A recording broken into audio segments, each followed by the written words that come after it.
big group of people. So it was too concentrated in the small group. And then you have that was called the New Jersey Plan. And the Virginia Plan stated that your representation and your taxes in Congress or legislative branch would be determined based on will be determined based on your census or your population proportionality.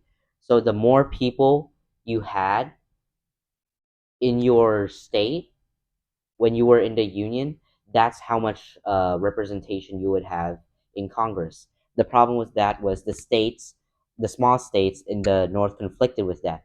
They said, absolutely not. You guys are way too big. You guys will overshadow us. You guys are just getting unfair representation. And with that came the Great Compromise presented by Roger Sherman. The Great Compromise stated that there would be a bicameral legislature made up of the Senate and the House of Representatives. Senate was equal and same representation, and House of Representatives was proportional representation. These two houses, or bicameral, which means two houses, two chambers, help to balance representation and taxes in the states that were in the Union. So everyone was happy there. And after the compromises, there was fun fact: the Electoral College is based on like the Great Compromise. There are 538 electors. The first candidate to reach 270 wins the presidential election. Everyone has a separate number. Texas has 38 House of Representatives, and all across the board, you're just going to add 2 Senate members to each state. So that would add up to 538 members, and that's how the Electoral College worked. Slavery was also a big problem in discussion, which led to the Three-Fifths Compromise and other discussions that were heavy with debate. We already discussed the timeline. People attended, very important people. Your 55 delegates right here. What the Constitution created and ended up with was life changing. It changed the United States forever with this new Constitution. We had a stronger centralist government. We were finally more unified and thinking as a whole. Commerce and trade would be represented one way. You had checks and balances, separation of powers. That was basically 3 branches of government. They control, they limit each other, and make sure one branch does not get too powerful. Separation of powers is just a structure of the legislative, the judicial, the executive. It's just a structure of them, the structure.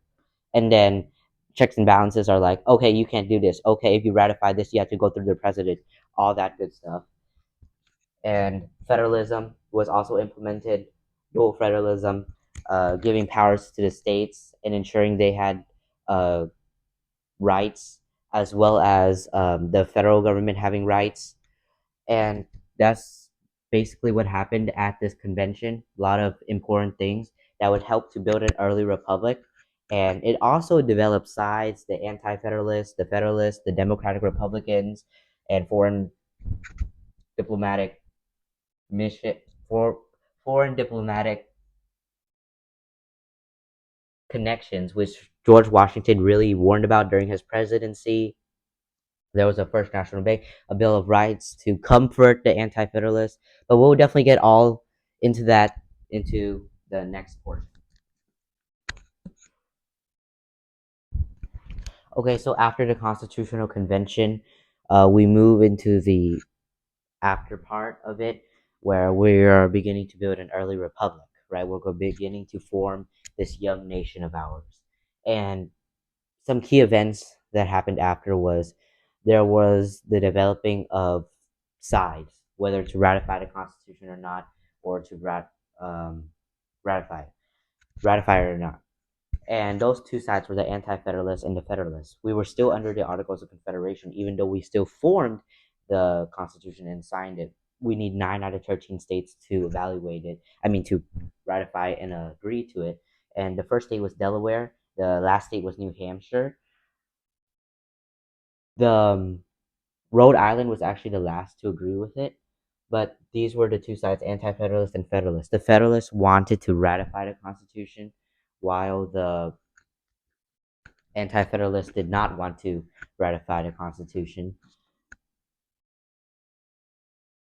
Some key federalists were like James Madison and like Alexander Hamilton, while some anti-federalists were like George Mason and Patrick Henry. And the reason why the anti-federalists were not liking the Constitution was because they were scared of their history, where they were under British oppressive rule, right? With all these punitive taxes and no taxation without representation, this strong central government they did not like.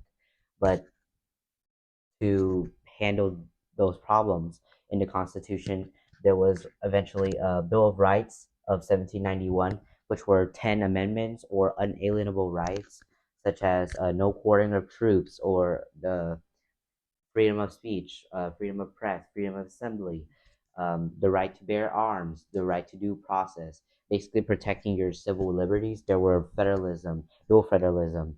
There was separation of powers, checks and balances. There was three branches of government to limit each of the branches to ensure they didn't get too powerful. The Judiciary Act of 1789 was established, and it really helped form the judicial branch and the system of courts.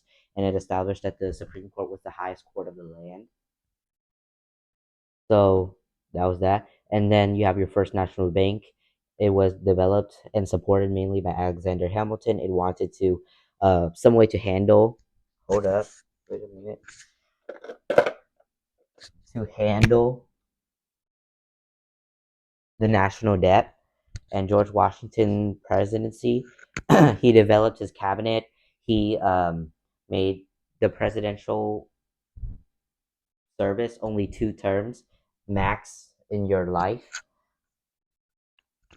And yes, that is basically what happened after the Constitutional Convention. And we're just um, facing some challenges building up our nation. And one last event was these two events, the 1794 Whiskey Rebellion and the First National Bank.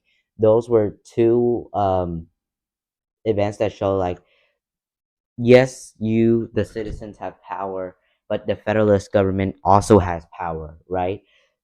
There were angry people who liked whiskey or used whiskey in some sort of way. They were angry that there was a federal tax on whiskey, so they started rebelling. But this time they had an army under the Constitution and was able to fend off the rebellion or militia, and that really showed. These two events really showed that now the new Constitution, the federal government, was working, and rebellions are can be justified. Can be justified. So yes, that's all the aftermath and the effect of the new constitution and how we're beginning to build a new country and handle slavery and later lead into the French Revolution. One more fact: the French Revolution sparked some bias. John Locke, his Enlightenment ideas and rights, caused a French Revolution because the classes, the hierarchy in French, the people at the bottom were like, we don't want this anymore. So they started rebelling against the French government or the French monarchy, my bad, because the King Louis the 16th started spending extravagantly for no reason. And they followed John Locke's idea of you have the right to rebel. And that sparked some bias among the citizens of the Union, where some people supported the British, some people supported the French. The people who supported the French were because the French they they helped them. They helped let's see. They helped the Union. They helped the 13 colonies during the Revolutionary War to fight against Britain. But some had a bias for the British, because they had strong commerce ties or strong trading ties with them, and they honored or respected British governments, like how they maintained their parliament. That's it. The Federalist Papers, which were papers or essays that totaled 85 in total, were written by Alexander Hamilton and James Madison to help encourage the population to ratify the Constitution. Just a side note.